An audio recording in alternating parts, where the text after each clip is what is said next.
Let me go ahead and run it back because the phone cut off. Welcome to the Pluggedinnn podcast.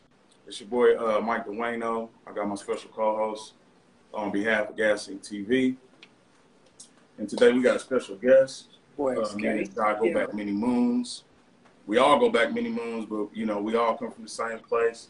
He's definitely inspired an era from where we're from as far as the music culture. Yeah. So we welcome you, the legendary Top City DJ, DJ ICEBERG. What up, though? The guys, what's happening? Been waiting on this, man. We appreciate you, bro. So, yeah, you know, it's all in good time, my brother. Yeah. So again, I wanted to just, now that I can hear y'all, how y'all week been, man? Everything cool? Everybody just been absolutely. Just been cooling, bro. Yeah, I've been off the last couple of days. I'm about to go back to work tomorrow. So yeah, we're gonna get right into it, bro. You know, we just gonna try to get you to tell your story for those that don't know. That might be their first time tapping in to your brand. So tell us about where you're from. Yeah, see, what I want to say though, the beautiful thing about this is talking to you two guys. Most of the stuff that I'm gonna say, y'all could literally vouch for. You feel me? Right. So, you know what I mean? Right. Like, it's gonna be one of them type of situations, man. But basically, you know, shit. Born and raised, man. Eastside Top City. You know, DJ ICEBERG over there, California townhomes. You know, in the 90s. Yeah. If you know, you know. You know, right there, Pine Ridge. You know, KTG's he's a Djiceberg guy. You know, but you know, and it's definitely all love. You feel me? Right. But, you know. I was back and forth, east side, south side, square. Yeah, I'm very familiar. So how was it, you know, being from such a small town? I wanted to ask you, like, how was childhood? Oh man, it was the best ever. Yeah. You know what I'm saying? Like, of course, now that you've grown and you can kind of see like what you didn't have, right, so to speak. But when you in it, you don't pay attention to that. You don't even realize it. Right. You know, like I do stuff now. I try to take my kids on a vacation every year. You know, it's just like mandatory. I never had that. You know what I'm saying? Our summers was spent in the hood. Every summer we didn't go out of town, and it was normal. Right. That was a normal thing because nobody else did either. You know what I mean? It wasn't like the neighbors was taking vacations or, you know, any of the other homies was going on vacation. It was definitely different when we was playing. Yeah, we was all just right there every day, going outside, waking up, brushing our teeth, putting our clothes on, and we was hitting the block. Yeah. All day. That was our childhood. That was. See, when I was growing up, I ain't really have the street light rule. My pops would just come outside and whistle. Like he had this crazy whistle. I still can't whistle to this day, but you know when they throw the fingers in that, they go real hard. I heard that shit. It was time to come home immediately. Right. So right. what was one of the your favorite memories just as a kid? Because I mean, what you just explained just brought back happiness and joy for me. But what was one of your favorite memories coming up as a youngster? Like elementary school, I'd say, you know, before you were a teenager. Yeah, man, as crazy as it sounds, just like,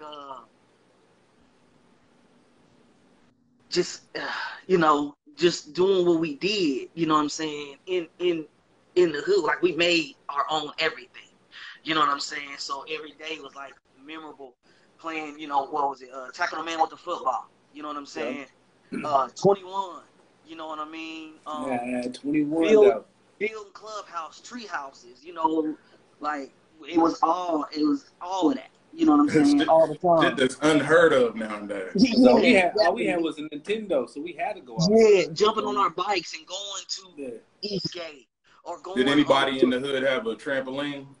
No. There really wasn't nowhere to put it out there in the town. No. Yeah.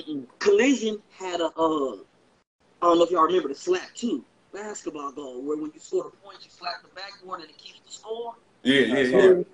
The plastic joint. You know what I mean? It was plastic, but that was, thanks to him, he had a few things that we could do. You know what I mean? Like playing on the basketball goal, he had all the game systems. You know what I'm saying as well. Yeah. So that was what we did, and we rode our bikes, man. We go to other neighborhoods, steal bikes, bring them back to the hood, take them apart, spray paint them, and we was rolling. Put the little cards in between the wheels. Yeah, exactly. Help to make noise. Yeah. So it was just in a nutshell, man. It just the childhood in general was just memorable. Like you know what I mean, like the whole thing, the whole experience of it. I can't really say anything that I can remember that was like a favorite. It was just like doing those things every day was fun. We just had fun. That's all we did. That's all we wanted to do. Whatever it took. Let me ask this then. So what's the worst experience you had as a kid? One of them. Oh man, okay. I probably can do that. Worst was probably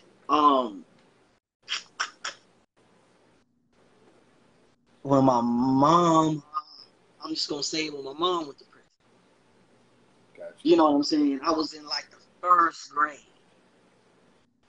So how did that affect you? I was still with my grandma, so nothing really changed.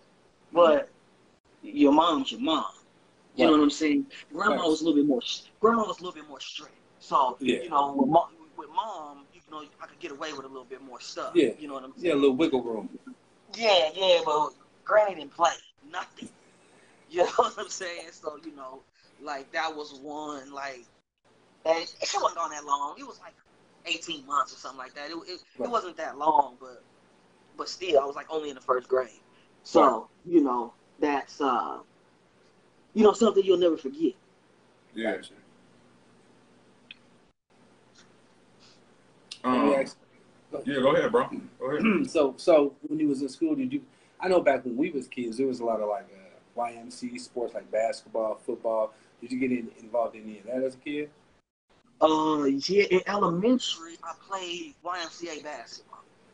I didn't get to play football. I didn't get to play. Matter of fact, our games we had our games at the Boys and Girls Club on Saturday mornings. Gotcha. You know what I'm saying? If y'all remember that, we played every Saturday morning at the Boys and Girls Club. Mm-hmm. But I didn't get into football because my grandma, I was a small, short guy. She thought I would get killed. You know what I'm saying? So I didn't play that till like 6th grade. Gotcha. You know what I mean? And I just basically started going to the practice. She was like, "No, you ain't playing." And I just went. I was going to practice anyway. Yeah. So she just gave in and let me play. And that was in 6th grade. You don't get to play for the school till 7th grade. But in 6th grade, I think it was called the Topeka Chiefs. I think is what our squad was called. Topeka Chiefs.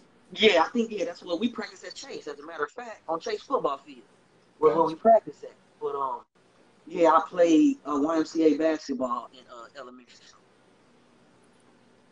Did you ever play like AAU later on? Because I know when I grew up in the Boys and Girls Club right there in the square, and all the homies we pretty much went to high school with, and middle school with. It was all in this, all hooping AAU. We were a little bit over. I never got on the AAU team. I never played AAU ball. I never got to do that. You know what I mean? Like I would go to games, and if they needed a player, you know what I'm saying? Then I would, do your fill in. Yeah, you know what I mean? Like just but never. It was never like a real consistent thing. Like I actually played on AAU team. No, I didn't do that. Hell yeah. Hey, if you just now tuning in to the Pluggedinnn podcast, we got DJ ICEBERG with us today. Make sure you go ahead and like the page, follow the page. And it's free to share the video too. So moving along. Moving along. I know you talked about your mom, so we pretty much know how your relationship with her is. Very loving relationship. What about Pops? How was childhood with Pops growing up and all that? The crazy thing about it is that's why I can wear this hat. You feel me? Because that's where my dad's from. You feel me? And I spent all my summers in Kansas City, Missouri. I was on the Missouri side. I know you out there now, but my grandma stayed off of I want to say it was 63rd in Benton, if I'm not mistaken. Okay. It was 60 something in Benton. You know what I mean? And then she moved. I know she moved. Her next crib was like off in the 50s, off 56 and Tracy. You know, so It was at South. Yeah, I was there. I was in there. You know what I'm saying? Like, so I went from Top City from the hood to Kansas City. You know what I mean? Right. And but no, me and Pop's cool. You know, we share the same name. I'm a junior. You know, like I said, I spent summers with him, but I never wanted to go. I never wanted it when it was time to go for the summer. I knew it was coming. I never wanted to go. I never. Why was that? You said what? Why was that? I was scared of it. Oh, okay. I'm scared of Pops. You know what I mean? Like just because being around women for what is that? 9 months out of the year, and then I'm going with this man, right? Who talk loud. You know what I'm saying? Who, you know, some of the things he used to call me and say to me as a child, I would never say to my son today. But I don't feel no type of way because I understand what he was trying to do. Right. You know, he was trying to raise a man. You know what I'm saying?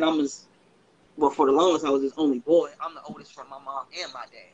So, you know, like just trying to instill those things in me. You know what I mean? He was tough on me. You know what I mean? But I don't regret none of it, and I don't take none of it back. You know what I'm saying? I feel like I needed all of that. You know. Is he still in Kansas City? Yeah, he is. He is. Yeah, he'll never leave Kansas City. He thinks that's the greatest place on earth, bro. Like crazy. I'm a Since I moved down here, I've been down here. It's crazy. I've been down here like 11 years. But that's how they act, bro. They rep their town for real. And they crazy part about it. I was talking to Collision the other day, and this is what I equated it to. You ever been around a New York person? Mm-hmm. Somebody from New York? How they think New York is the best place ever? Yeah. Mm-hmm. Can't say niggas the same thing. You know what I mean? Like, you can't say nothing bad about a nigga from New York. You can't convince them New York ain't it. Right. Nigga from Kansas City, Missouri, you can't convince them Kansas City ain't it. And you better not associate them with the Kansas side. It's not a game. Yeah, no, but he ain't gonna never leave, bro. You know what I'm saying? But like that was my nickname growing up because I'm a junior. It's KC. You know what I'm saying? Like, it's a lot of niggas who know. If you know, you know.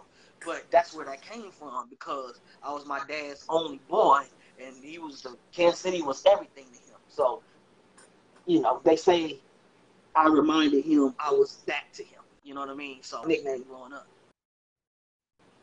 Hell yeah. So, tell us about, like, early school days. We'll just go past elementary. We'll just get into, like, 6th, 7th, 8th grade. What kind of student was you?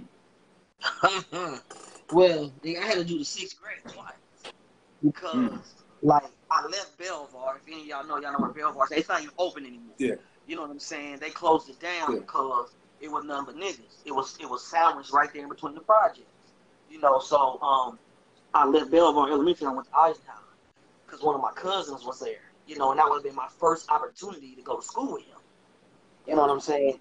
And so I went there, and of course, you know, you get to middle school, you switch classes, you ain't in one class all day or whatever, and I was girl crazy, you know. So I mean, shit, I ain't do nothing. I didn't do no work, you know what I mean. So my grandma was like, nah, nigga, you going to Chase next year. So you know, I had to come back to the east after that. So I went to Chase, and actually, as crazy as it sounds, that was my best experience in middle school. I was going to say, because I've known you to go to Chase. Yeah, you know what I mean? And you know what I'm saying? You was there, you know what I mean? So, yeah, it was crazy. Like, being with the Mexicans, you know what I'm saying, and stuff like that. You know, like, it was definitely a different experience for all of us. You know, Cortez's and Dickies, my nigga. Like, hey, for real, though. That's what we did, you know. But I actually went to school, of course, with a lot of niggas from the hood and stuff, so it was just the same, you know what I mean? Like, it was. I actually knew more people at Chase than I did when I went to Eisenhower, obviously, because I went to a school that was out of my district, you know what I'm saying? So, but no, I had a ball at Chase, you know what I'm saying? And then we moved, and I went to Jordan for 2 weeks in my 8th grade year. 2 weeks. And then I switched to Eisenhower. after that. So I What was the change my for? 8th grade. Because we moved. We moved, but we was waiting on our crib. It wasn't ready. So, you know, instead of not going to school for 2 weeks till the crib was ready, I just had to go, you know, we had to go to Jordan for those 2 weeks. You know what I'm saying? How was that 2 weeks? I ain't do nothing. But it was cool though, because I'm telling you, man, Jordan, in case you was there then, you know what I mean? Jordan, they had some, you know, I was girl crazy. They had some, you know what I mean? Like, it was good. So I was in there for them 2 weeks. Yeah. So it was straight, but then I ended up going, you know, knew I was going to finish up at Eisenhower. And actually going back for the second time, I hated it. I didn't like it. It was weak when I went back. It wasn't what you was expecting. No, I didn't even play no sports. I didn't even want to play for them. Like, I ain't playing nothing. I just did my time. I couldn't wait to get out of here. Wait a minute, he said did my time though. It was serious. He said I did my time. I didn't even play sports. I got up out of there. I couldn't wait to get up out of there. It was just because I knew what was coming next. Yeah. I knew I was going to the park next. Yeah. So, yeah. Let me get through this. And you know, I'm ready to level up. Right. Yeah. So that's how that was. But I did play at Chase. I played football, basketball, and I ran track. Yeah. You know what I'm saying? So you know, 18 on both football and basketball, and I ran track. And you might not believe it, but I never lost a race. I took first in every single race I did in 7th grade. I ran a 200. You know what I'm saying? I don't know if y'all know anything about track, but on the 200, like the first 100 meters, you're supposed to jog. You know, pace yourself, and then that last 100, you turn up. Right. Not me. I turned up the whole 200. Yeah, you know, that was my first time running track, and you know, I didn't have no real like coaching. You know, we don't have no real coaching like that. And, you know, you going off foot experience. Yeah, I just knew just run as fast as you can. You know what I mean? Straight out the gate. Ain't no pacing yourself or none of that. Yeah. I'm gonna get this 200. Yeah, so I won every single race. I took first in every single race my 7th grade year in 200. Yeah. And we went undefeated in basketball. My 7th grade year, we went undefeated in basketball. But we didn't have a play night, you know, that don't happen until 8th grade. So you know, we just finished it up. That play night was it. I remember play nights. Yeah, play Jamal nights. Jamal Ford was on play. Donnie Jones, you know, Donnie was a hooper. Yeah. You know what I'm saying? Yeah, those are my guys. That we was, you know, squad up. You know what I'm saying? And I guess that's why I didn't really play for Eisenhower, because I knew we couldn't beat Chase. It wasn't gonna happen. It wasn't gonna happen. Once I left, Robert Townsend came to Chase. Yeah. You know what I'm saying? So they had Donnie, Robert. They were stacked. What?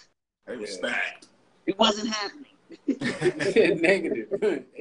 Yeah. So the crazy thing is, I think that team, Jamal and Donnie, I don't think they lost the game in middle school at all, now that I think about it. Mm-hmm. Probably. You know what I'm saying? Because I know we did in 7th grade year, and then Rob T came 8th grade year, and you already know what he represented. Right. Yeah, see, my living in growing up in the square, I lived so close to Eisenhower, but that cutoff at Adams in 25th was the reason why I had to go to Jordan. But I remember it was crazy because I went to Jordan, and everybody I went to elementary school with, because I went to Highland Park Central, everybody I went to elementary school with essentially went to Eisenhower. Right. So I linked up with everybody from grade school freshman year. It was crazy. But in Jordan, I remember the basketball team being stacked, like Carlin Johnson. Oh, yeah. See, that was a year ahead of me. Y'all remember Ross? Oh, yeah, Ross Griffin. Absolutely. Yeah, man. They had I remember it was a few more cats, but I remember them being stacked. I want to say Louis Alexander might have won. Yeah, all of them. Termel Guillory, all of them. Yeah, we had some hoopers. Yeah, but see, this is the thing. If I didn't have to do the 6th grade twice, I would have been me and KJ the same age. You know what I'm saying? So I would have been there. That was my year. You know what I mean? I was supposed to be 01 originally. You know what I'm saying? So, you know, that for sure. That nigga was dunking in middle school. Right. Crazy. No, I take that back. Crazy walking in there. He was doing it. He wasn't dunking 10 foot in elementary, because I went to elementary school with him because his grandma lived across the street from the school. Who's this now? KJ. Okay. I went to school with him since like first grade. You know what I'm saying? I've known him, like, you know what I'm saying? So, he probably wasn't dunking 10 foot in elementary. Niggas probably at 8 foot. You know what I mean? In like the 4th grade. You know what I mean? That's big. He can always dunk. Yeah. That's crazy. Super talented dude, man, for sure. Yeah, and he's crazy on the football field too, though, huh? That's what he should have did. A lot of people don't realize that. He should have went to college and played football, not basketball. That nigga would have been in the NFL as a tight end or something. I agree with you on that. Yeah, facts. Facts. Hey, so let's get into family, man. I know your life has changed completely in the last few years. How important is family to you? Because I know you got kids. Yeah, man. Now it's everything. You know, for me, like as crazy as it sounds, I'm not even really as much in tune with the music and stuff like that anymore because of that very reason. Yeah. You know what I'm saying? Like obviously COVID hit. So crazy as it sounds, I think we first heard about COVID like February of 2020. Mm-hmm. Something like that. Well, that's when it really kicked off.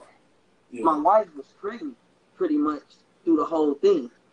You know what I'm saying? She got pregnant like November, December 2019, coming into 2020. You know what I mean? So, you know, that was like super crazy. So I just like chilled out on everything. You know what I'm saying? Like I completely shut it down because obviously we didn't really know what COVID was. You was hearing, you know, everything. Yeah.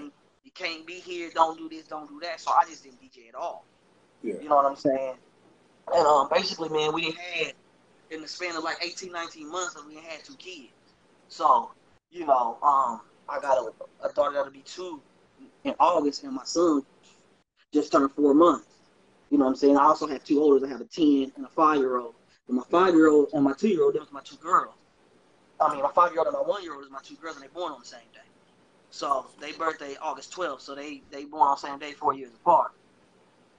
You know what I mean? So, that's really all it's about for me right now. I do selective, you know, like it's a little bit, COVID's a little bit different. It's a little relaxed, but like I said, I still got a 4-month-old. So, you know, still try to be responsible and think about that too. So, you know, I do a little bit here and a little bit there, but not near as much as I used to, you know, but it'll never be over, you know, once they get a little older and maybe we get more acclimated to this thing more than we already are. You know, I'll jump back out there.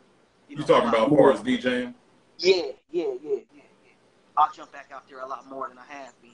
You know what I mean? But, you know, I just basically try to be at the crib as much as possible. Hey, so I got a question. I'm going to interrupt you. So what got you involved with DJing? What made you want to DJ? Oh, man, that's crazy because, see, now that's going back. You know what I mean? Yeah. But, you know, I feel like that's important and that needs to be told, so that I'm glad you asked that, man. Just basically, man, you know how the town is, man. There's no representation, or there was really no representation as far as DJing goes at that time, like that. You know what I'm saying? So, you know, man, just I always had a love for music. Always had a love for music. You know what I mean? Like I asked for boom boxes and CDs or tapes for Christmas. You know what I mean? Like those are the things that I want. You know what I'm saying for Christmas. You know what I'm saying? And so you know, just getting to high school is when it kind of really started. And house parties. You know? Yeah, we did have house parties back then, though. We had some crazy. We had epic house parties. You know what I'm saying? Epic house parties, but you know, so obviously somebody, hey, I just had music. So, you know, hey, we're gonna have a party at such and such house, or, you know, such and such basement, or whatever the case may be. That's back in the flip days. Yeah. I was just gonna bring the CDs, you know what I mean? And it really wasn't DJing at that time. I didn't really have nothing. I had like a 5-disc CD changer. Hey, that was top of the line though back then. That was top of the line. We showing our age for real. Right. With no mixing and scratching going on or nothing. You know what I mean? Yeah. Just a receiver and some house speakers. You know, that was good. That was it. And so, you know, then it's like, you know, I started doing the house parties, and then everybody just kept coming up to me like, hey, you gonna DJ my birthday party, or you gonna do this? And then that turned into, I started doing stuff for the school. That's like, the formals, you know what I mean, the winter royalties and the homecoming dances and, I started doing that. Yeah. And then after I got out of high school, then came the Hillcrest Parks and Recreation, and things of that nature. And I actually got to do crazy part. I got to do Tremors. Y'all remember Tremors? Yeah. I was in high school still, and I DJ'd at Tremors. Damn, that's crazy. Yeah, I remember going to a party you did at Washburn in some building. It was a long time ago, but it was like it might have been a basketball court, but it was a party. It was in the gym. Yeah, it was in the gym. They little gym, not that big one, but Washburn got 2 gyms. It was in they smaller gym. Yeah, no, for sure. Yeah, And thanks Curtis Pitts, man. Shout out to Curtis Pitts, man. He was the one who really got me in, like, with the Parks and Rec. And can't forget about Eastlawn. Eastlawn, too. You know what I'm saying? Doing stuff there. He's the one that kind of got my foot in the door with the Parks and Rec and stuff like that. And crazy, like, and I did, like, what was that? RPs. I did RPs out there. Fairlawn, that stuff ain't even there no more. They tore it down. I think it's a theater now on 29th and Fairlawn. The theater? You're talking about B&B Theater? Yeah, I know you're talking about. Yeah, Fairlawn. It was in the cut. Yeah, back off in the cut. Yeah, they tore all that down. But RPs, and I think it was a spot called Legends. Or that was the little strip club back there or something? Yeah. I did those. Of course, Kappa parties that if y'all know been the for sure. Yes, I did. I used to do a couple of them because one of my partners is a Kappa. But it's crazy as it sounds, bro. I was only charging people $50. Yeah. I didn't know the business. You didn't know the I didn't know what to charge anybody. I never had a precedent set for what. And you was doing a lot of this while you was in high school? Yeah, I was getting. I got like $150 from the Parks and Rec. I should have been killing them for way more than that. They got more. You know what I'm saying? But I just was like, okay, this is cool. I'm 19, 18. Yeah, I'm getting a little bag. Yeah. Hillcrest parties used to go crazy. Other stuff I was doing, in the street or whatever. But so and then when I moved to South Carolina in 2005, that's when it changed for me. And what I mean by that was, for one, it was a lot of other DJs and the skill level was there. Mm-hmm. You know what I'm saying? And that's when I learned the business.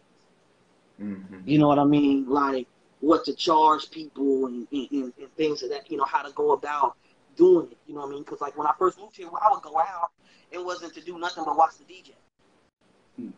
You know what I'm saying? Because like if I want to get in out here, I got to know what they playing. I got to know, you know what I mean? I got to know the vibe, like how these people get down, and because it's a totally different. Like I couldn't come down here playing Mac Dre. It's not gonna work. No. Right. You know what I mean? Only E40 I could get away with was Tell Me When to Go. That was it. And the stuff he did with Lil Jon, like Snap Your Fingers and stuff like that. Yeah. But other than that, but where we come from, that's law. You know what I mean? That's it. You know what I mean? So it was just to get acclimated with like how they do what they do. You know what I'm saying? Right. And like I know we knew who Pastor Troy was and stuff like that. And so he was kind of like an afterthought to us to a degree, but he's everything to them down here. Everything. You know what I'm saying? So it was like how we looked at E40, they look at Pastor Troy. They looked at Pastor Troy that same way. Pastor Troy, hey, he coded too though. You know what I mean? Like even today, if I DJ today, I can drop old Troy.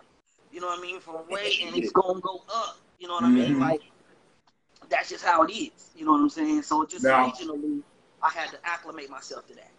What about I wanted to ask, like when you made that transition, when you moved to South Carolina, was there ever a moment where you was like didn't want to DJ, or was you just already in them shoes like I'm gonna go ahead and do this and turn it up down here? Because it sounded like it was a little bit of a challenge being where you was coming from and how you had to like transition into that different thing. It was a challenge, but it wasn't that I didn't never want to do it, but life, it was more of a life decision, not a DJ decision. Because I could have stayed up there and how I could have been, you know what I mean? Like, I was super good. I was super entrenched, and I was only 21 years old, but I was still getting all the biggest parties in Topeka. You know what I mean? Lawrence, Manhattan, whatever. You know what I mean? Like so. But growing up, I remember Rob T, Rob T, niggas was dying. You know what I'm saying? And going to jail, and like niggas I was around like every day. Yeah. And so I just was like, man, it's just too much going on. Like God, there's a sign, like there's some, you know what I mean? Like most of the time when stuff happened, either I was just there or I was headed to that place where something might have happened, right? So I just barely missed a lot of stuff, And so it's like, bro, your grandmother's prayers have kept you. You know what I mean? So it's like, you better move. You better leave. It wasn't I was running from anybody or running from anything. It was that it's just too crazy. You know what I mean? And moving to Lawrence or Kansas City was not far enough because at that time, I'm still immature. I could have been in the town in 45 minutes. It's nothing. You know what I mean? So it's like, you got to get away so that it ain't no... When you come back to home, it's a planned trip. Right. You know what I mean? You can't just come home anytime you feel like it. So it was that's what I be important. telling people. Home is home. It's always going to be there. But it's crazy how small the place is that we from, and it really was just going down like that. And it still really be going down, too. Yeah, no, I know, and it's crazy. Like, any of my partners down here tell you, man, I try to tell them, like, because down here, they didn't really get gangs until, like, the late 90s is what I've been told. You know what I mean? Everybody that I talk to, like, they go crazy with it now. Like, they go crazy. I know, like, at the crib now, it's not so much a gang thing. It's, like, the streets and the hoods and stuff like that. Up, yeah. Yeah, down here, they go crazy on the, it's, like, super, super blood territory. You know what I'm saying? Down here. So it's, like, that's, like, a thing, like, current. You know what I'm saying? Gotcha. Like, it's a real thing. So they kind of got on it late, and, people would always, when I moved here, my partner's like, man, you don't never wear no red. All you wear is blue all the time, man. I promise you. And like, you a crip, and I never. Damn, nigga, I can't wear a red. Yeah. But see, like, I never spoke on that stuff because it's like this is a fresh start for me. You know what I mean? Gotcha. Like whatever that was when I was home is what that was when I was at home. Right. You know what I'm saying? Probably evolution. Yeah, I'm trying to do something different. You know what I mean? So it took a long time for me to actually tell people, the real when it came to stuff like that. You know what I mean? Because I just was like, I ain't don't really need to talk about it. You don't have time. Yeah, if you know, you know. Yeah, exactly. You know what I mean? So I just, explained to them how things went. You know what I mean? And they really couldn't believe it. You know what I'm saying? But I'm telling you, like it's like it's small. So if I got beef with one of y'all, right? What? When it comes to the weekend and it comes time to go out, there's only one or two places you're gonna be. Yeah. You're gonna be. I'm gonna easily find you. What? Easily find you. You know what I mean? Like, or if I don't see you out somewhere, I know who you know who I know, and blah blah blah blah. It's too easy. Right. You know what I'm saying? To get to it. You know what I mean? So it's like I just told him, I was like, you just gotta get away from all that, man. And because I had got a gun charge as well. You know what I'm saying? Outside of RPs or something like that, I think it was. I don't remember, but it was back off in the cut over there at one of them little spots at the time. Mm-hmm. And I remember going to court. And my grandma went to court with me. Mm-hmm. And I told the city attorney, I said, if you take me out of here in handcuffs, you might as well call an ambulance because you're going to have to take her out on the stretcher. You know what I'm saying? Right. And so I was like, I'll do whatever I got to do. Just don't lock me up. I'll pay whatever fines I got to pay, whatever's whatever. You know what I'm saying? And then that was like in August. And I moved in January. Like I squared all that away and I was like, I need to go. Because I felt like more of that was to come. Right. Yeah. You know what I mean? Like your stomach really don't be lying either when you feel it. They be saying women got intuition, but I know we do too. Right. Yeah, and I just knew it was time, man. You know what I'm saying? And the crazy thing is, outside of that, reason why I came to South Carolina was because in high school, I was going to join the military like 4 different times. And every time, the recruiter told me my basic training would have been in Fort Jackson, which is right here where I'm at in Columbia, South Carolina. Yeah. So it's like the biggest military like training base, you know what I mean? Like it's huge. And so I'm like, well, shit, if I would have joined the military, that's where I was going to go, you know? So let me, I just moved there. Right. You know what I'm saying? So back to what you said about was DJ and secondary, I sold all the equipment I had. Mm-hmm. And that was the money I moved here on. You know what I mean? So DJing wasn't like in the forefront of my decision. It was life. It was staying alive. You know what I mean? It was trying to about becoming a better person and not falling victim to you know, everything that was going on around. Right. So did you ever get homesick like the first year, or did you ever have a feeling or a thought like, man, I'm gonna just go back? I know what you just said pretty much would answer this question, but did that thought ever come up? No. Only around Christmas time. Because I managed to make it back home for Thanksgiving. That was my grandmother's favorite holiday. So, you know, I would always make it back for Thanksgiving, but, you know, that's basically a month apart. I can't do both. You know what I mean? So, Christmas time, just chilling at the crib while everybody else is with their family. I'm just at the house. You know what I'm saying? Me and my brothers, because I've actually moved both my brothers down here, too. You know what I mean? So that's just kind of really, that was the only real time. You know what I mean? And, of course, we went through some hardships, man. Like, some hard times where, like, a lot people don't know this, man, but we lived in a hotel for 3 years, bro. That's how determined I was not to come back home. Mm-hmm. You know what I'm saying? And so it was some of them times where, I ain't gonna lie, like, we was like 2 years in, and I'm asking my brother, man, and you know, freezing him, you know, I'm down here with them, too. I'm like, bro, this ain't working. You know what I mean? Like, we might as well just go back to the crib and regroup. You know, it was never to stay. You know, my thing was going back home, man, to get it right, man, and probably hopefully come back. You know what I mean? But to their credit, they was like, we're not going back. You know what I'm saying? Yeah. So man, we thugged it out, man. You know what I'm saying? We thugged it out, man. We was like, at one time, man, it was like 5 of us in a hotel room, bro. You know what I'm saying? We was stupid and tricking our money off. You know what I mean? Not being smart with our money. You know, there was no reason why 5 of us couldn't have maintained the crib. But, you know, niggas wasn't paying their rent. We was getting evicted. You know what I'm saying? Doing dumb stuff. But we was 21, 22 years old, man. Like, you know what I'm saying? You know, so like we did that, man, and then we ended up figuring it out, bro. You know what I'm saying?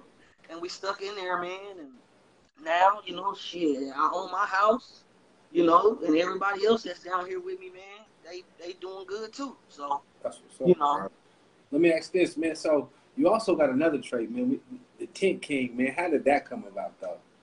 Oh man, I was working at a car dealership, you know, because upon moving down here, you know, you trying to get a job and find a way. Shit, I know I can get a job washing cars somewhere. You know what I mean? Like, I know I can do that, you know. So that's what I was doing while I was working at this car dealership. And they came to me one day and was like, we about to start doing window tint. We want you to do it. I'm like, why me? I have never tinted a window a day in my life. Yeah. You know, and they was like, no, we're going to have somebody train you and everything. You know what I'm saying? And peep this. This was in like 2008. They was like, we're going to pay you $10 an hour. Mm-hmm. So I'm like, and we'll after 90 days, we're going to bump you up to $12 an hour. I keep in mind, this is 2008. You know what I'm saying? So I'm like, shit, double digits. You know what I mean? Yeah. Like, I'm watching cars for like $8 maybe, or something like that. You know what I mean? So I'm like, I'm in. That. Yeah.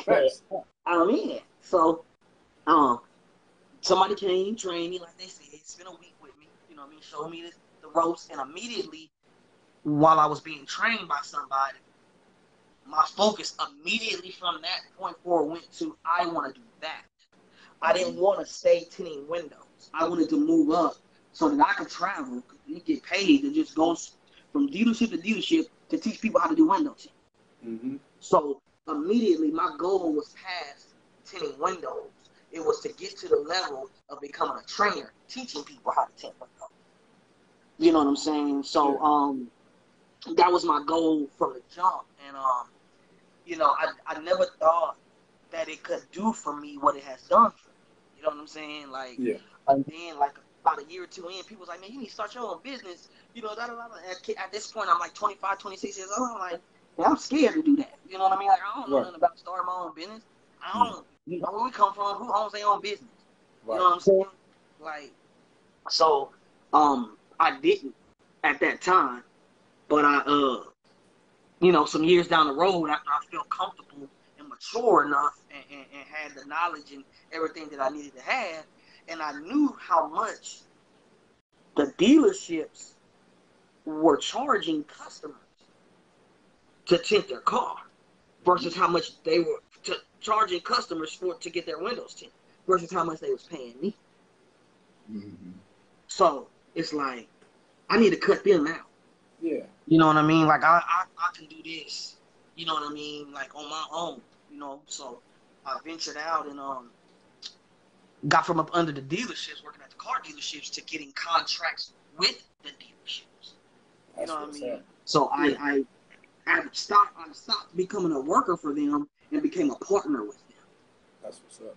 You know what I'm saying? But of course, with that comes, you got to pay your own health insurance. You know, you got this cost, you got that cost, you got, you know, da da da da. But I'm like, with what y'all charging people, you know. That's Yeah, you know, so I need that. Yeah, it evolved into that. You know what I'm saying? So I just was able to have those relationships and keep those relationships intact from like the car dealerships that I did work for. And then, like I said, I stopped becoming a worker for them and became more of a partner with them. Mm-hmm. So when did that stop? When did that transition happen? Like when you started? Like 2016. Mm-hmm. I started doing it in 2008. So yeah, that had to happen in like 2016, 2017, somewhere in there. It's crazy you saying how all this rolled out because it's like a coincidence. Like you love the music and the DJ shit start falling in your lap. People start reaching out. Come do this party. Come do this. Now you telling us that's pretty much what happened with the tent. Yeah, it did. It did. No, that's a fact. Yeah, it did. I had no aspirations to do it because all the thing I'm like, man, you don't make no money because, you know, like even at home, you can see the little shops on the corner. You know what I mean? Like, oh, that little Ricky, you know what I mean? Like, that, you know, it ain't nothing. But the way that I do it is I still take customers off the street, everyday customers. But with these dealerships and the contracts is every new car, as soon as them cars come off the truck or when they get to the dealership, before you even buy them, they tint it already. I tint every single one. You know what I'm saying? And when you come to look at the car to buy the car's already tinted. And they just charge you a ridiculous price. But the way the dealerships get away with it is they put it in your finance. So you don't pay for it up front. It's a part of your bottom line of what that car costs you. Yeah. You know what I'm saying? So they charging, man, like $400 or $500 a car. But you know, it doesn't necessarily come out your pocket up front. It's in the final cost of the deal when you buy your car. So it's just a part of the final number. You know what I mean? Some of them charging like upwards of $800-900 for some tint, bro. Crazy. Yeah. So you know, it's once I started seeing how profitable that was, and I had constant work because I didn't have to depend on people coming off the street to get their cars done. I knew every day when I woke up, this dealership is gonna have cars for me. So it wasn't like a risk, like, you know, as far as getting my name out there, people coming to see me to get their car tinted. I was already plugged in with the dealerships, and so I just did their cars. Yeah. Plugged in. Yeah.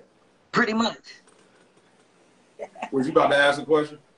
No, I was just going off. I'm thinking about what he's saying. Like, as soon as he figured out how they was doing the customers, I had to get my partnership too. It made more sense. You feel me? Like, I don't know. That's what's up. I mean, and then, like, I use their facilities, so I don't have the overhead that a tint shop had. Gotcha. I got another question. Okay, so what's the most expensive car you've tinted so far, or the one that you like? Damn. Oh man, one of the owners of the car dealership, he was the owner. I did one of his cars, and it was the Bentley GT. Ooh. Yeah, delicate. the convertible delicate. The two-door convertible joint. You know what I'm saying? Different? Was there anything different between that car and any other car with tinting it? I'm gonna just tell you like this: the foreigns are more difficult to tint than the domestics across the board. Audis, BMW, Mercedes, Bentley, they're more than your Chevys and your Cadillacs and your, you know what I mean, like those. You know what I'm saying? The higher, not Ford, or the higher end, is more difficult to do. They're harder cars to tint than your Hondas or Toyotas or anything like that. That's crazy. Yeah, I did a BMW some years ago. It's called a BMW B7. You know what I mean? Like, I think it's like bigger than a 750.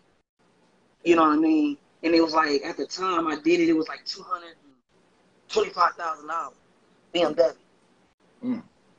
I've done Porsche Panameras, Corvettes, Bentley, Range Rover. I've never done like a Lambo or Ferrari though. I ain't never got my hands on none of these. But like any of those other, you know what I'm saying, ones. You know, I've done Aston Martins. I've done those, stuff like that.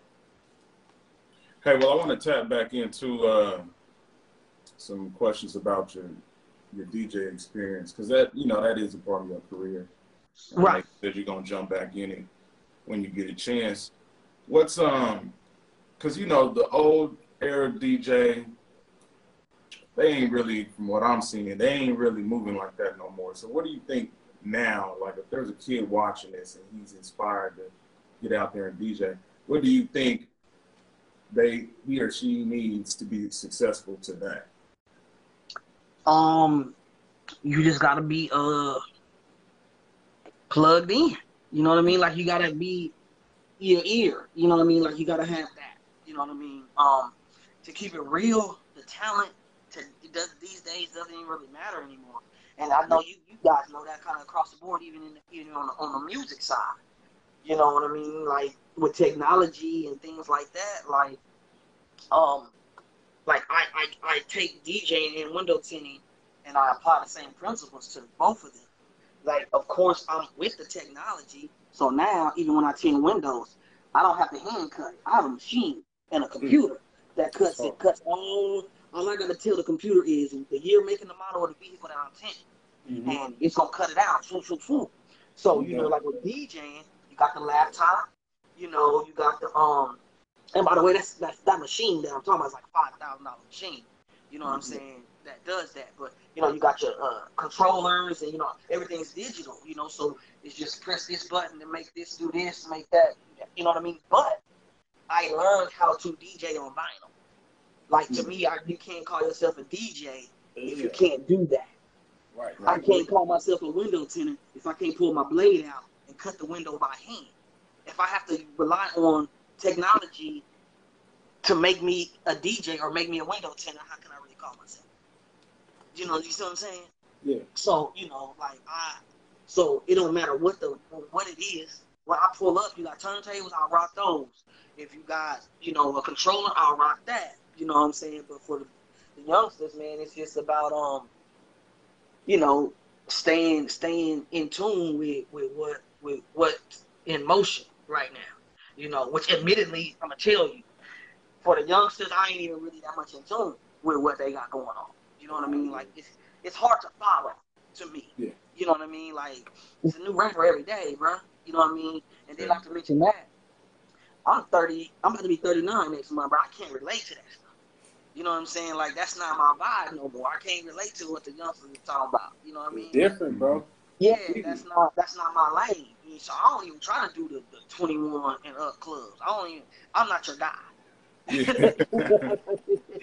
said, nah. I'm not him. Or even kid parties. Some people, reach out to me to do teen parties. Man, I have no clue, bro.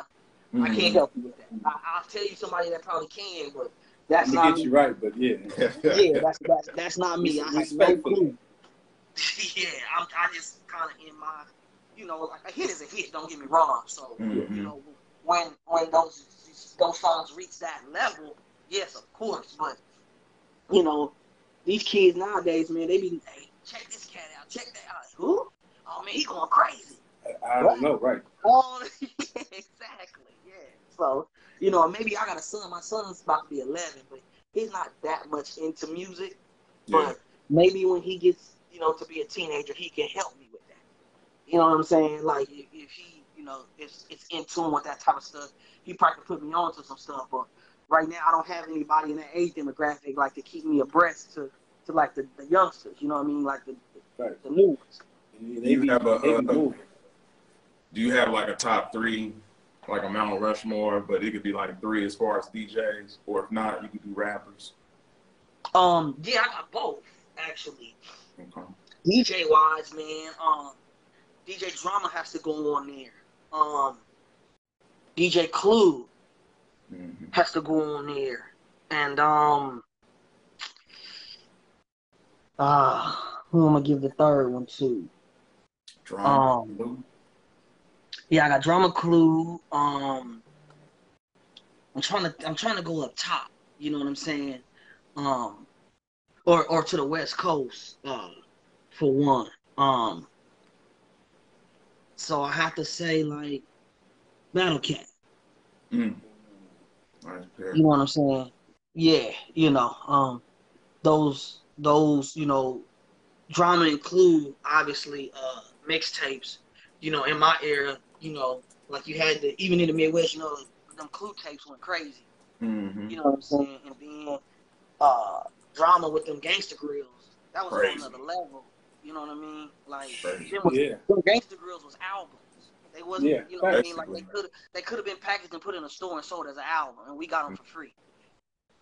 Yeah, you know he definitely had a whole little run. It was nice. Yeah, and keep in mind, I moved here in 2005, January 2005. Trapper Die came out January 2005. So, y'all already know what that tape means. Right? Yeah. Sir. There was hold on, man. I got somebody pulling up. Hold on. Yeah, you good. There was nowhere down here. In everybody's car, every club. Like, I know at the crib, they played it. But they didn't play like they played it here. They played every song down here. You know what I mean? Like, every song off that tape got club playing. You know what I'm saying? Like, literally, it just went crazy. So, it was like, the way he was doing it, I was like, wow. It was never done before like that. Yeah. Right. So that. But, like, on the artist tip, man, I go with Jay as my number one. It's on Facebook. All right, man, I'm back. My bad. Jay is my number one.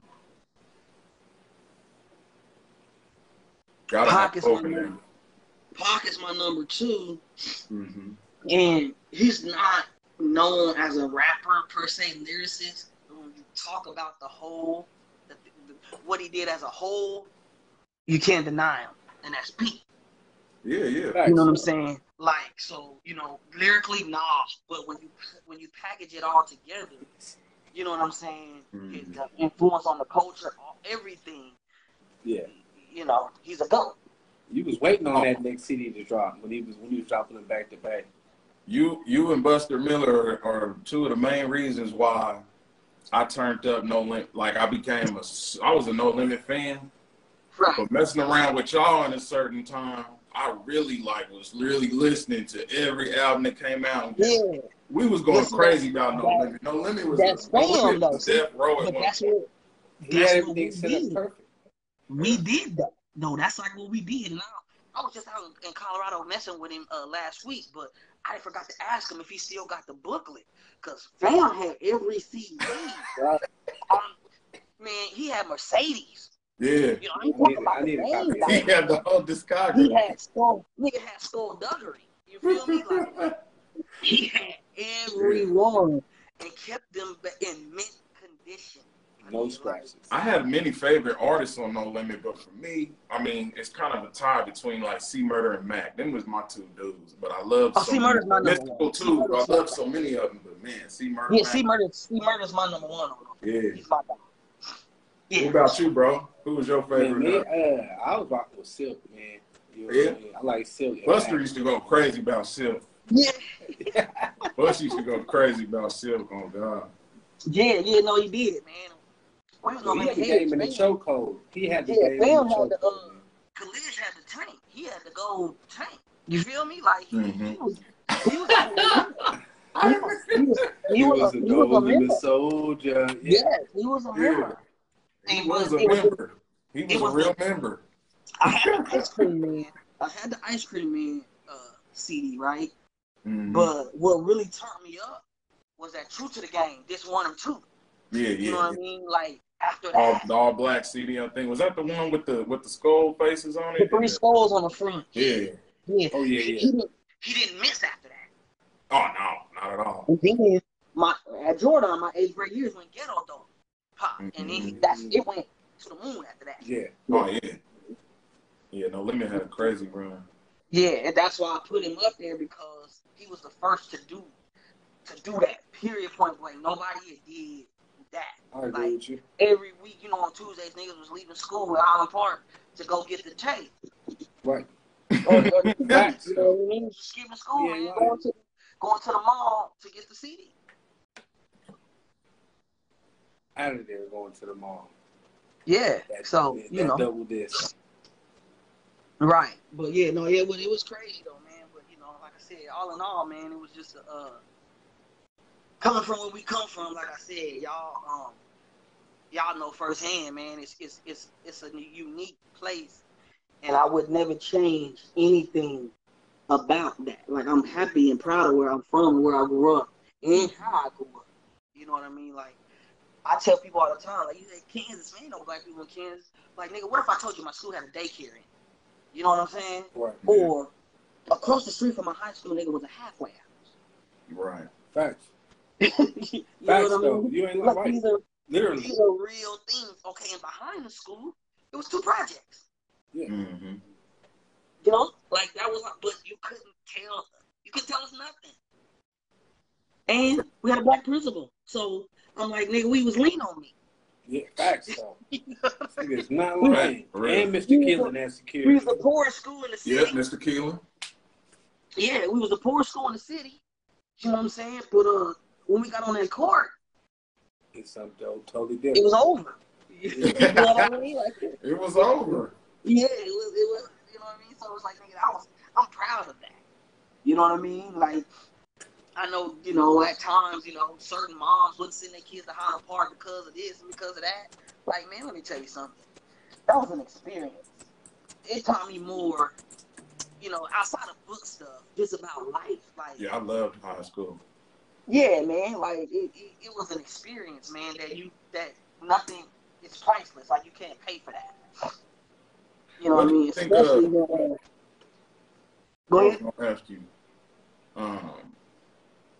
What's something you're into that people may be surprised to hear about? That's a good one. Shoot. I don't know if they'll be surprised. I don't know, but I've always been into sound. You know what I mean? Like, that's how, another part of the thing with me and DJing, like, I've always been into sound. So, like, wires and, hooking stuff up. You mean like the beat? You know what I mean? Yeah, like, my partners to this day tell me, you know what I mean? Like, you too old to have that music like that, you know what I mean? But yeah, you get in the car with it, it's knocking. You know what I mean? It's knocking. But, I've, like, always been into, like, that's what's up. Electric, you know what I mean? Like, like I used to take my speakers out of my remote control cars and out of my toy. Mm-hmm. You know what I'm saying? All about to die, fellas. And all right, tap in when you can. It's all good. All right, Ben. I used to take, speakers out of my toys and put them on the bikes. Mm-hmm. You know what I'm saying? And stuff like that. So I've always kind of like been into sound. For whatever reason, I just like sound. I just like the And I did band. Maybe that's a part of that too. In high school, I played in the band. Yeah, yeah.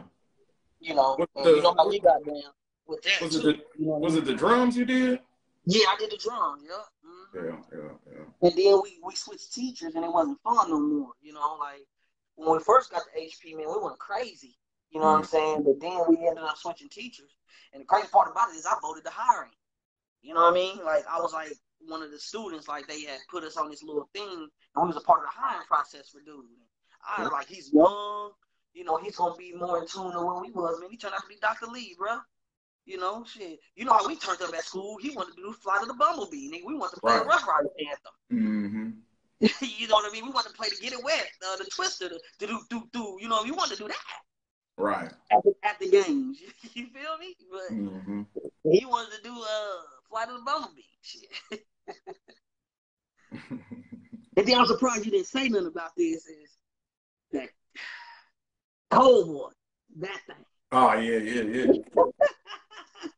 So walk me through that when that first yeah, see, I'm gonna walk you through my version of it, and then kind of tell me yours. You know what I mean? Because I think they're gonna be similar, but I think they're gonna be different because I think we started doing it at 2 different times. Yeah. You see what I'm saying? So I wasn't a part of the Mob Squad. Was you? Maybe. I never felt like it was official. Right. I think the Mob Squad was like it was a whole bunch of niggas, but I didn't know what was going on. I didn't know if niggas were serious or what, so I couldn't even tell you. Right, but see, I wasn't with that. You know what I mean? I'm like, hey, these niggas just run around here jumping people for no reason. You know what I mean? Like, you know, and my brother was in it. Tramiel was in it. You know what I mean? But I'm like, man, these niggas, you know what I mean? I was focused on sports at that time. You know what I mean? And but it was like, I'll give y'all kudos, bro. That shit is on y'all. Cause when y'all class came in, we was sophomore, y'all was freshmen. Man, y'all probably had the GOAT of classes, bro. Like 03 coming in as freshmen. Y'all turned Holland Park up. I can't lie, we did. It's crazy. It's gonna be 20 years next year. That shit crazy. Right. See, man, our class so whack, man. We ain't even doing nothing, bro. Like we can't even get together for our 20, man. That's why I had an idea because down here with my wife and them, they do about a 3 to 4 year block, and they do a reunion that way. Oh, okay. See what I'm saying? Like they don't do it like year by year. They do like 2000 to 2002 or 2000 2003 or something like that. Oh, they add the classes. They come together. You know what I mean? And that's pretty cool, honestly. Yeah, all I'm saying, like if we could get 01, 02, 03 together, are you crazy? Man, we might need to put that together. I thought I seen somebody trying to put something together on Facebook, but yeah, that you know what I mean. But that's crazy. But back to that though, it wasn't until because I was freshman, I was a sophomore, so that's when they was doing the Mob Squad thing. You see what I'm saying? Then in the summer of my sophomore year, going into my junior year, I started hanging out with Freeze, in the Real Tough. You know what I'm saying? Like I was hanging with him real. Shout out Freeze, man. Yeah, my guy, man. You know what I'm saying? And like I said, he's here too. You know what I mean? We stuck this thing out for years, bro. But you know, we started hanging out. You know what I'm saying? And then niggas wanted to rap, and I had niggas. We was recording in my basement. You know what I'm saying? Over at Colonial Park, niggas was some skipping school, going to the crib and recording in the basement. Yeah. So, but then it was like, okay, y'all want to do that? I'll rock with that. You know what I'm saying? Then, you know, it was like the Hot Boy thing was going crazy. So, you know, then it became, y'all started the Cold Boys. I wasn't an original member. You know what I'm saying? It wasn't until that part came up, you know what I mean? And, nigga, I was like, shit, I'm ICEBERG. You know what I mean? I came up with my own name. You know what I mean? And then, Tramel's the one that really pulled me in. Like there wasn't no nothing. It wasn't no, you ain't finna do this. He pulled me in for sure. He's like, and your name Snowball. Yeah. So easy, yes, sir. But it's you know, that tripped a lot of people out, man. You know what I'm saying? And you know, just as well as I know, man, that shit we was famous, bro. Yeah. Like, you know, Kush get on the intercom, Cold Boy, stay out the hallway. You know what I'm saying? Remember, we shot the TV show. You know what I'm saying? That was supposed to air on the school channel, but they Performed in the took it talent off. show and all that. Oh man, like we went crazy. Man, I remember Kenny. I'll never forget. Kenny choked on his gum during his verse. In the talent show. Facts. Yes, he did. That's how nigga know that nigga had no Posey. Yeah, Posey, my God. Yeah, but you know, so then, you know, I was like, okay, I'm gonna rock with it. You know what I mean? Yeah. Like, y'all niggas ain't around here just trying to beat people up. You know what I'm saying? Y'all really doing something. And then, you know, it became like a real thing, bro. Like it was on with we was clicked up. We was clicked up. And then, like, to the point where niggas was coming in like, I want to be a cold boy. Like, I want to join. You know what I'm saying? Niggas was coming up to me like, man, what I gotta do to be a cold boy? I was like, man, go ahead. What I gotta do? Yeah. I'm like, man, go talk to Freeze about that. You know what I mean? Because I was like, man, I don't really want you in anyway. You know what I mean? Like, I don't really think you cut from the same cloth like that. But yeah, man, it was like niggas was really trying to be on. You know what I mean? Like, they was really trying to rock with it. And then, you know, we started getting into beefs. You know what I'm saying? With niggas and you know, like, went crazy with that for a little while. And, you know, as a grown man, I'm cool now, man, but I ain't gonna lie to you. It's some of the niggas I still don't like, bro. And I probably never will. You know what I mean? But for the most part, I don't got no problems with nobody. You know what I mean? Or anything like that. But yeah, niggas, we all done grew up. It's a young nigga thing, you know what I mean? But some of the stuff that was going on, to me, some of that is just no coming back from. Right. You know what I mean? Like, I ain't like you then, I still don't like you now. But most of it, probably 90, 95%, I'm good. You know what I mean? You know, nigga, we was doing diss tracks on niggas and space. And, you know what I mean? Like, yeah, I was like, who was doing that in high school? Can you? Right. That's what I'm trying to say. Like, our high school experience was so unique. You know what I mean? Like, for the time. Like, niggas probably doing it now. You know what I mean? But I mean, we was doing diss tracks. Right. You know what I mean? I was thinking, we put out that Section album. I'm glad you said that, but I was going to say, in an era where niggas not doing that. Like, in high school. I don't care what nobody say. That Section 785 joint, niggas did that in high school. In high school. I still got it to this day. It's on my laptop right now. You know what I mean? Like, this is a party. You feel me? You know what I mean? But my favorite joint out there was Cold Heart. Yeah. Yeah, that was the one. That was the one. But yeah, nah, man, that's what I said, man.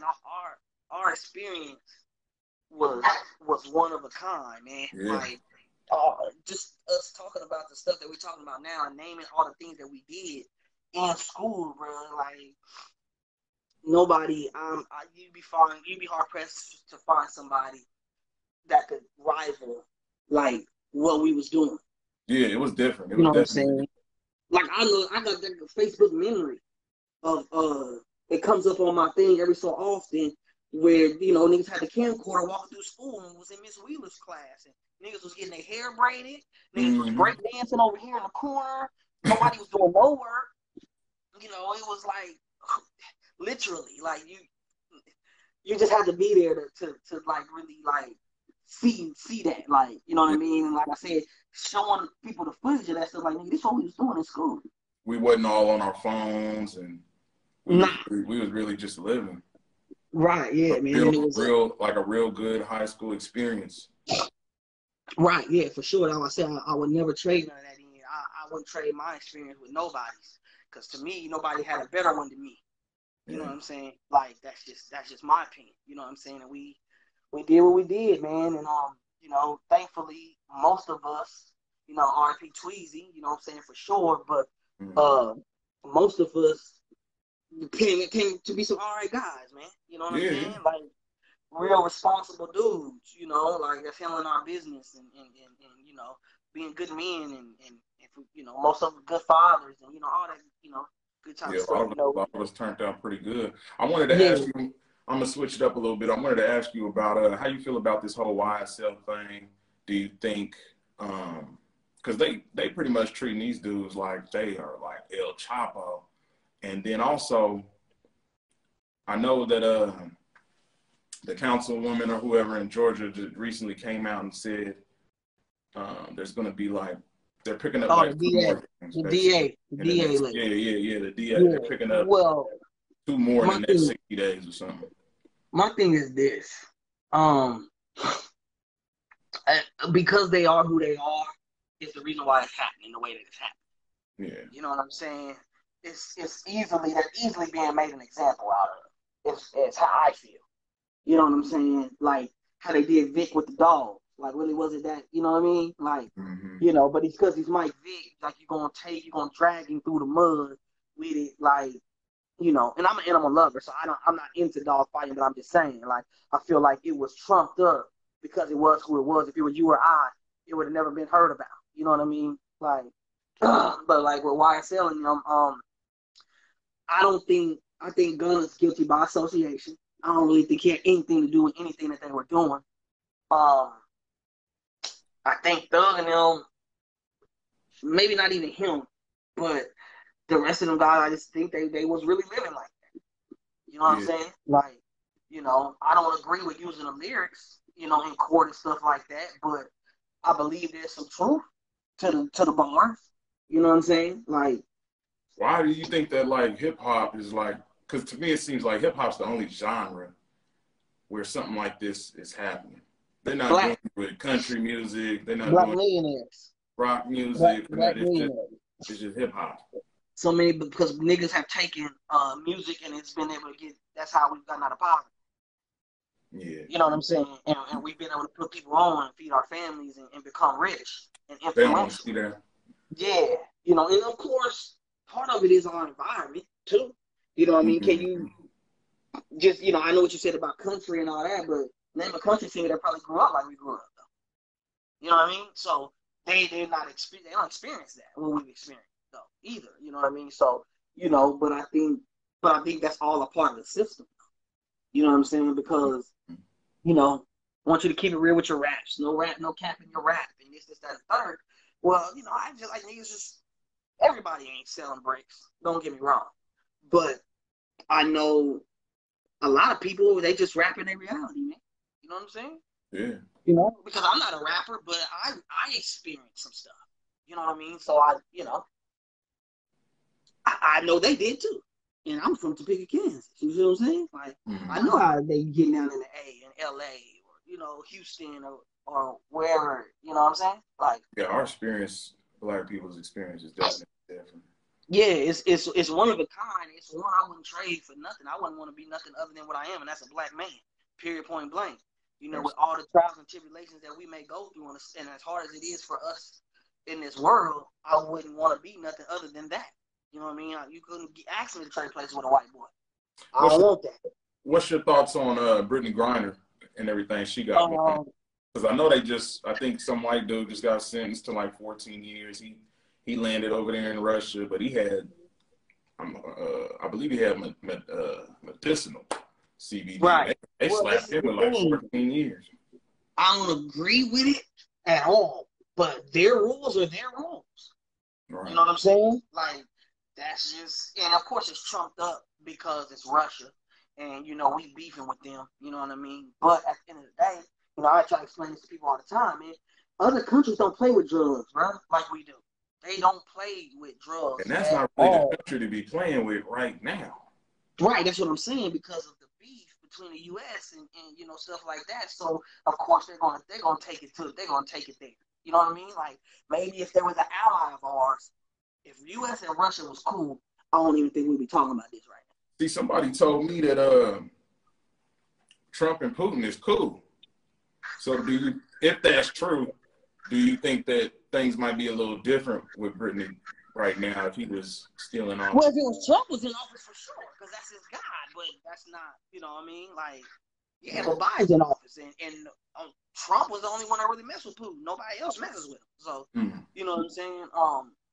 I think, yeah, for sure, he would be able to. They would come up with something, you know what I'm saying, to get her home. You know what I mean? And I see now they talking about doing a prisoner exchange, hopefully. You know what I'm saying, for some people we got over here that we detained from them. But like I said, to me it goes back to, man, that's why you don't hear about the certain things in other countries that you hear about in America. Like, they don't play with guns. That's why they don't really have like mass shootings like we have. You know what I'm saying? They don't play with drugs, so that's why they don't have an opioid problem or things like that we have over here in the United States. Like them people over there, they don't play with that stuff, bro. You know what I mean? Like they not playing. Period. I know in some countries, niggas, like you steal, they gonna cut your hand off or something. I heard. You right. know, like, the whole mass shooting thing in America is crazy. It's crazy. But we have lax gun laws in other countries. You don't really hear about it, nigga, because they don't let people get their hands on guns like they let you get your hands on guns over here in the United States. Why do you think that there's so many rappers dying, other than the obvious, like, because the thing I can't stand about it, the shit corny now, maybe I'm just getting too old, but it's almost just, to me, it's just like the street shit done got way too involved with hip hop to the point now where, you know, you got to be real and you got to be just like, I don't know, that's what it's put into the genre now. And it's like, well, for me, is it a young nigga thing to where you just young and, you know, you grow out of it, you know? Or is this just, do niggas want to go to, because I know niggas who want to go to jail. And I know they don't want to die, but I mean, shit, the way they living, since you got to live your raps, it's crazy. Well, this is what it is for me, man. It's that we're in the clout era, bro. You know what I'm saying? Like,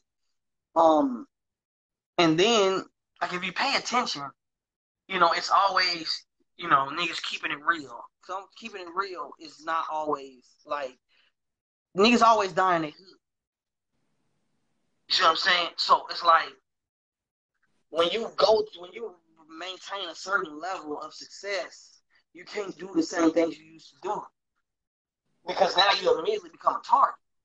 Right. To be robbed. You know what I mean? It's a nigga or two or three or four out there that, like, for one, like, he grew up with me, so why is it him and not me? You know what I'm saying? And then you just got jack boys. That's just what they do. It doesn't really matter. You know what I mean? So, you know, they just looking for the next opportunity, the next person. You know what I'm saying? And you know, you become a target. You know what I mean? Like, just imagine if, like, somebody, I know there's a, you know, T-Rail, okay? But imagine if we had a Jeezy in our city, or a T.I. or somebody that reached, like, massive success. How you think that'll work out if they stay? Somebody's gonna be looking to do something. Oh, yeah, facts. You know what I mean? Like, just real because. town like that. Yeah, it's just because. You know, like, you just hear and see so many people. It happens in their hood. They die in their hood, man. Just because they don't, you know, like, I'm here, I'm out here, I'm this, that. No, you don't need to be. You need to move different. Your status in life has changed. Yeah, you're getting too big. I think Drake said it on Future's last album, or maybe it was his album. He said some shit like, we too big, we too rich to be doing drills. Yeah. For sure. You know what I mean? But some people, they never, and then some just never get out that mindset. And, you know, you still got niggas out here in their 50s cripping hard. Mm-hmm. And they know better. But they, what are you going to do? What are you going to tell them? Hey, so in other news, I'm going to switch it up a little bit. You remember Khalees? Yeah. She's mad. Yeah, milkshake. She's mad at Beyonce. I just seen that today. Apparently Beyonce. Beyonce. So Beyonce sampled her song on the new album. Pharrell signed it off because he made the beat, produced the song or whatever. So Beyonce, do you know if it was that song? You said what? Do you know if it was the Milkshake record? Because he produced that. I'm not sure, but I would guess so. I can't really see Beyonce sampling nothing else because I can't remember Khalees for nothing. I mean, I know she dropped probably more than one album, but that's got to be what she sampled. But I haven't heard the song. Oh, Bossy, with the one with Too Short. Yeah, Bossy, yeah. Yeah, but I don't think he did it. No, I know he didn't do that. Beat Bangladesh did Bossy, but well, Beyonce gave her credits on the album, but she don't own her masters. So it's like, what can you do? Why be mad about it? You know what I mean? Yeah, I seen she's talking about she's stealing or whatever the case may be, but I didn't know, for one, because like I said, I just really skimmed through it, like literally like right before we got on here. I didn't know she don't own her masters for one. So you can't be talking about Beyonce. You have to be talking about your label stealing. You know what I'm saying? Because if Beyonce went through the proper channels to get it cleared, and you don't have no say so in that, how can you be mad at her? Yeah, I don't understand it. Like, you don't even own your master, so I wouldn't even respond. Yeah, like I don't know who stole, or you know what I mean. Like I said, the only people that you could say stole is the people you signed to, who you signed your masters away to.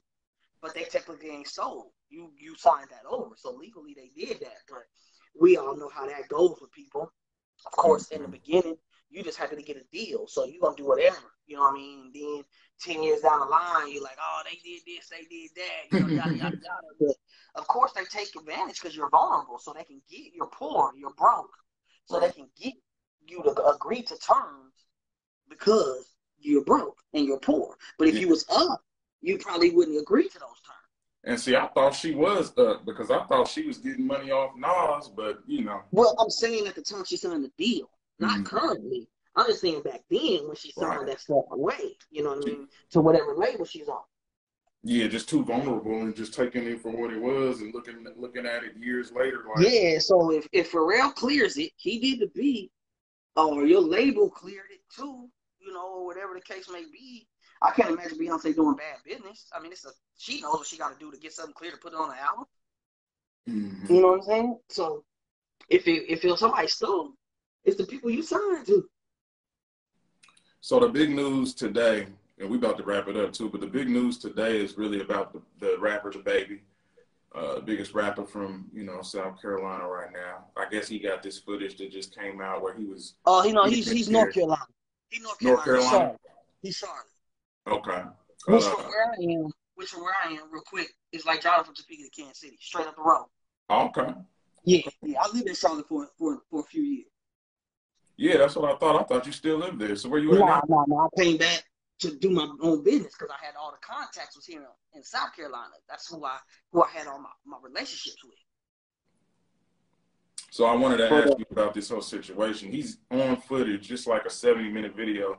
I didn't get to watch it all, but he's in there going into detail with two detectives. They're asking him a lot of questions, and it's about the shooting he was in Miami last year. It was like the end of May. He was down there on business. And with his artist was involved, right? Right. His artist Wisdom. And so, yeah, the nigga he stole on. He was in Columbia when they fought backstage downtown Columbia. He was down here at doing the show when I know you seen that when he tried to steal on the nigga. Yeah. Yeah, they was here. So it probably was that probably was just a conversation that they had because they already got into that shootout situation. Right.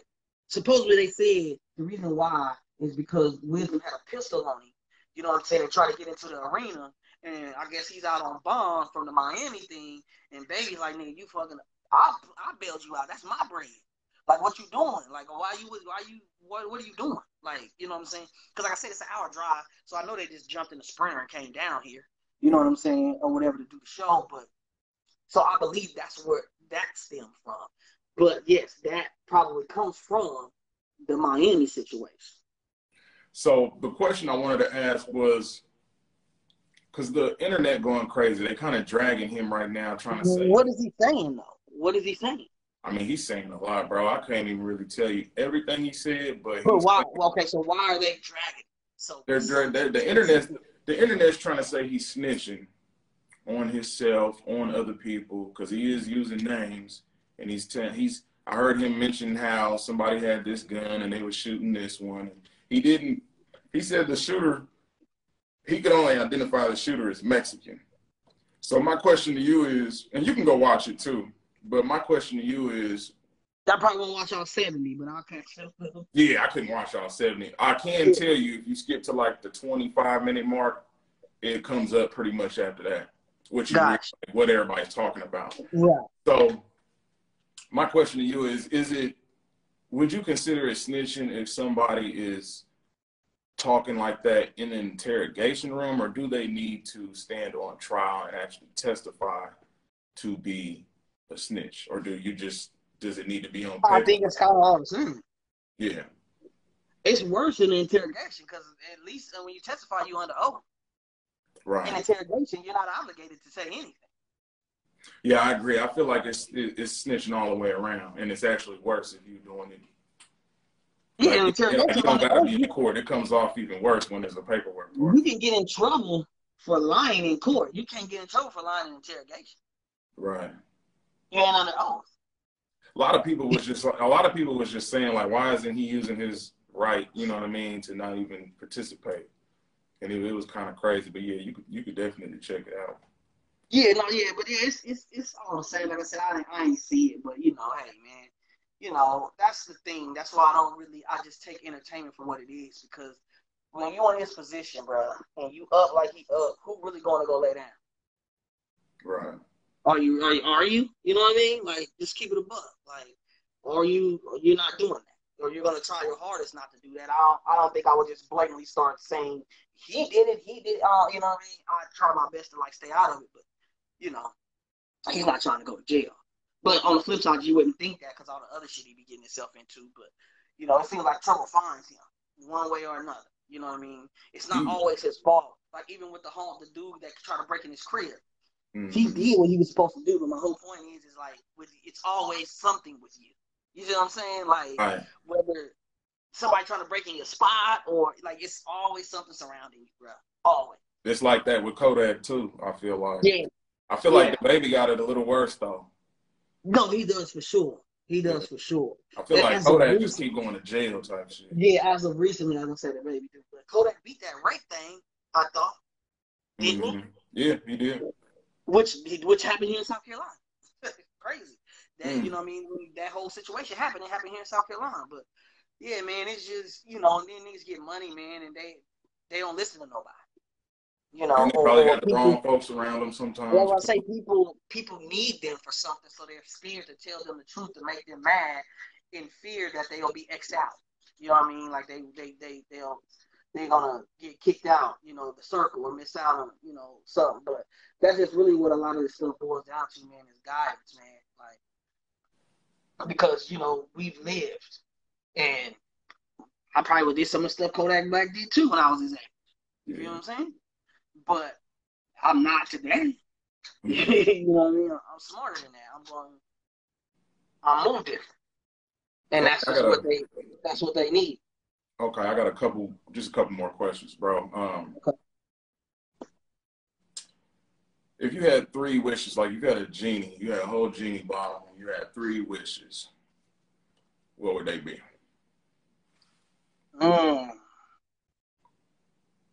I probably would only need 2. Okay. Yeah. You can give me the third one. That's all good. I'll take the third one. Yeah, it would be 2 things that go hand in hand, and that's like great health. You know what I'm saying, for myself, you know, and people around me. You know what I mean, like great health forever, and you know, shit, a bag. You know, like what else do I need? Simple. I just need to live, and I need to, you know, have some paper. You know what I mean? I just need my health to be good, and I need to have some paper. No, health as well, for sure. Yeah. Okay, what advice would you give your younger self? What advice would I give my younger self?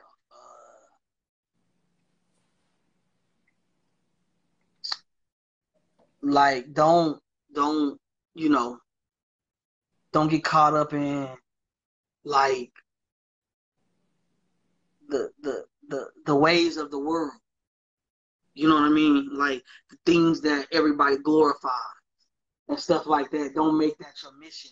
You know, in life is to have the things that other people say you're supposed to have or that are valuable.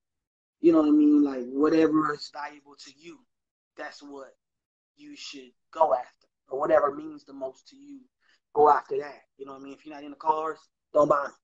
You know what I mean? If you're not into jewelry, don't buy it. You know, don't get caught up in all of that. You know what I'm saying? Do entertain and go after the things that genuinely you want, not because you think it's gonna get this girl, or you know, you're gonna be the cool guy, or you know what I mean? Like, cause none of that at the age that we are now, none of that matters. Yeah, absolutely. You know what I'm saying? Just taking care of your family, you know, being a good person, You know, those are the things that matter. Mm-hmm. Hell yeah, man. Well, I really enjoyed this, bro, and appreciate you. I appreciate y'all, man, for sure, man. Even though we This is a lost our long time co-host, coming it's for all sure, good. man. And any way we can help each other out, that's what we should be doing. You know what I'm saying? Supporting one another and you know, whatever. I don't care what we talk about. You know what I mean? Like, if I can help and we can get some views or whatever the case may be, we can do that. You know what I mean? Or whatever the case may be. You know what I'm saying? Yeah. But I want to ask you a question before we go. Yeah. What you think about the station in the town? Have you heard it? The new station, the 96.6 or something like that. Yeah, I tapped into it for the first time last week, actually, because where I'm at, it cuts in and cuts out, and there's Kansas City got a Christian station. Oh, so it kind of that's 96.9. So every now and then, I'll hear it cuts in and out of a preacher talking. But yeah, I think it's dope from what I heard. I haven't actually heard any DJs on there speak, but from what playing, I think the last time I listened to it, they was playing some Keith Sweat or something at 4 p.m. I was like, okay, that's turning up. So no, you probably haven't had a chance to tap into it yet, or did you have to fly to KC? I haven't had a chance to tap into it, but I've had a chance to get in contact with them. Okay, if that makes sense. So what's wrong with that? Tell us about that. In hopes, man. I mean, in hopes. Honestly, I'm not moving back. You know what I mean? Right. I just don't think it would be a strong enough. Yeah, I'm just not doing that. But what I would like to do and what I think it would be dope is to do a lunch mix or, you know, your traffic jam, your 5 o'clock joint. You don't got to be in Shawnee County to do none of that. No, I would just send it in. Yeah. You know what I mean? And turn up the town you know, Fridays at 5 o'clock, you know, or you know, Fridays during the lunch hour, you know. Yeah, that would be dope. That would be dope. That. You know what I mean? And turn it up, you know, that way. Because I know people going to listen. They're going to listen to me. You know what I mean? I got, you know, the support of the people, which I'm always appreciative of. Mm-hmm. You know what I'm saying? Because they don't have to, but, you know, they have for years. Do you know where they operating at? Is it somebody just doing it in somebody's house or something? No, that I don't know. No, I don't. Because they got a satellite probably to get if they got an official building where they're doing the station out of. Yeah. But I know the owner is a black man, and I think he's out of Wichita. I think he got a station down there too. That's cool. Or whatever. But yeah, so I think it's dope, you know. So for me, that was really my thought process. Is whatever I can do to contribute to something that's gonna benefit the town, I'm with it. You know what I mean? I feel like doing that. You know what I mean? You turn me on at 5 o'clock for an hour, I'm gonna get you home on your ride home. You know. Thanks. You know what I mean? I think it's beautiful that Topeka got a radio station. I didn't see it coming. No, me neither. Which, you know, we obviously could have benefited from as youngsters. You know what I'm saying? But you know, who knows what would have happened with that? But you know, that's neither here nor there. It's there now. So you know, well, it sounds like nobody from Topeka ever really wanted to do it. Dude from Wichita just came through and put it together. So yeah, because you know, it's admittedly it's hard. It's a small market. And you get KPRS anywhere you go in Topeka. So you're competing with that, but I feel like that's Kansas City. That's not Topeka. Exactly. You know what I mean? So if they're able to get their own on-air personalities and be able to tap in with the community and do stuff in the community and you know, do the radio, the live broadcast from different places and different events and, you know, all that. And to me, the biggest thing is just ingratiating with the community. And I think they'll be fine. Yeah. But you said it comes to almost where you are. I'm wondering how far west it goes. You know, yeah. I know when I'm driving to Colorado, you can hear 103 cut out after maybe that second little town outside. You remember that strip club? I forget what it's called. I know you're talking about. Yeah, out there in I can't think of the name of the little town, but I know exactly what you're talking about. Yeah, maybe probably 20 minutes after that, it's a wrap for 103. Right, yeah, but see, so that's what I'm saying. I would like to know that too. If anybody knows how far west out it is, drop a comment. Right, yeah, I know they say it's Topeka Lawrence, but I'm like, y'all need to go west. You know what I'm saying, as well. You ain't gonna really Lawrence is cool. I ain't saying don't do that, but you're not really tapping into the KC market that they just don't have a need for it. You know what I'm saying? But out west, You know, shit, Yeah, they Salina. definitely Go that tap in. far? They got a Facebook page because I don't even know what it's called, but 96.9.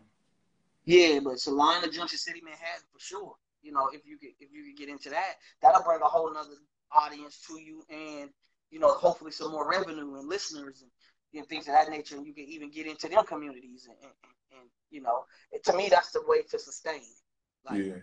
is to do it that way. Yeah, that's cool, man. I hope that works out, bro. That would be lovely because you know I'll be tapping in. So Yeah, and then that's a big opportunity. That means from town's music getting played in the town on the radio. that would be crazy. You know what I mean? That's never happened. So, you know, that would be a first. So that's like my goal for that. Yeah, that would be crazy. Well, let everybody know where they can follow you at, where they can find you at. If you want to give it, man, on Facebook, man, it's DJ Iceberg, DeeJayIceberg. My Twitter and Instagram is DJ Iceberg _HSC. You know, that's where I'm at. You know, like I said, I've just been being a dad more so lately. You know, and a husband, but you know, like I said, when you know, I'm gonna turn back up. You know, in due time, stuff like that. You know, and we gonna get to it, but you know, shout out, thank you for everybody for tuning in, man, and continue to tune in and to these fellas, man, and what they trying to do. You know, it may be a small thing now, but you know, it all starts out this way. yeah, you know, and you know, supporting our own is beneficial to us as well as them. So, you know, yeah, just continue to tap into the content, man, and the things that they're doing because it's great stuff. You know, so that's just what I ask of everybody, man. But once again, I appreciate y'all for having me, man, for sure. Like I said, you're right, it's been a long time, you know, coming, but everything to me is just a timing, you know, like. Oh yeah, it's always gonna organically happen. We had a couple. I had a little short injury a couple weeks ago. We figured it out. We doubled back, and we put it together. Right, which is crazy for me now because my baby's gone. She's in the town with my mom. And so it's like she would be the one running around here crazy, probably all in my background and all that. So, you know, I'll have a good time. I'll have a time now where she's not here. So, you know, I'll be able to sit down and do this. Yeah.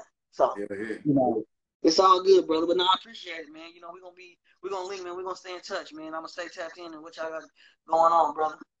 All right, bro. Appreciate you again. Love. Shout out everybody tapped in. I'm plugged in. Yes, sir.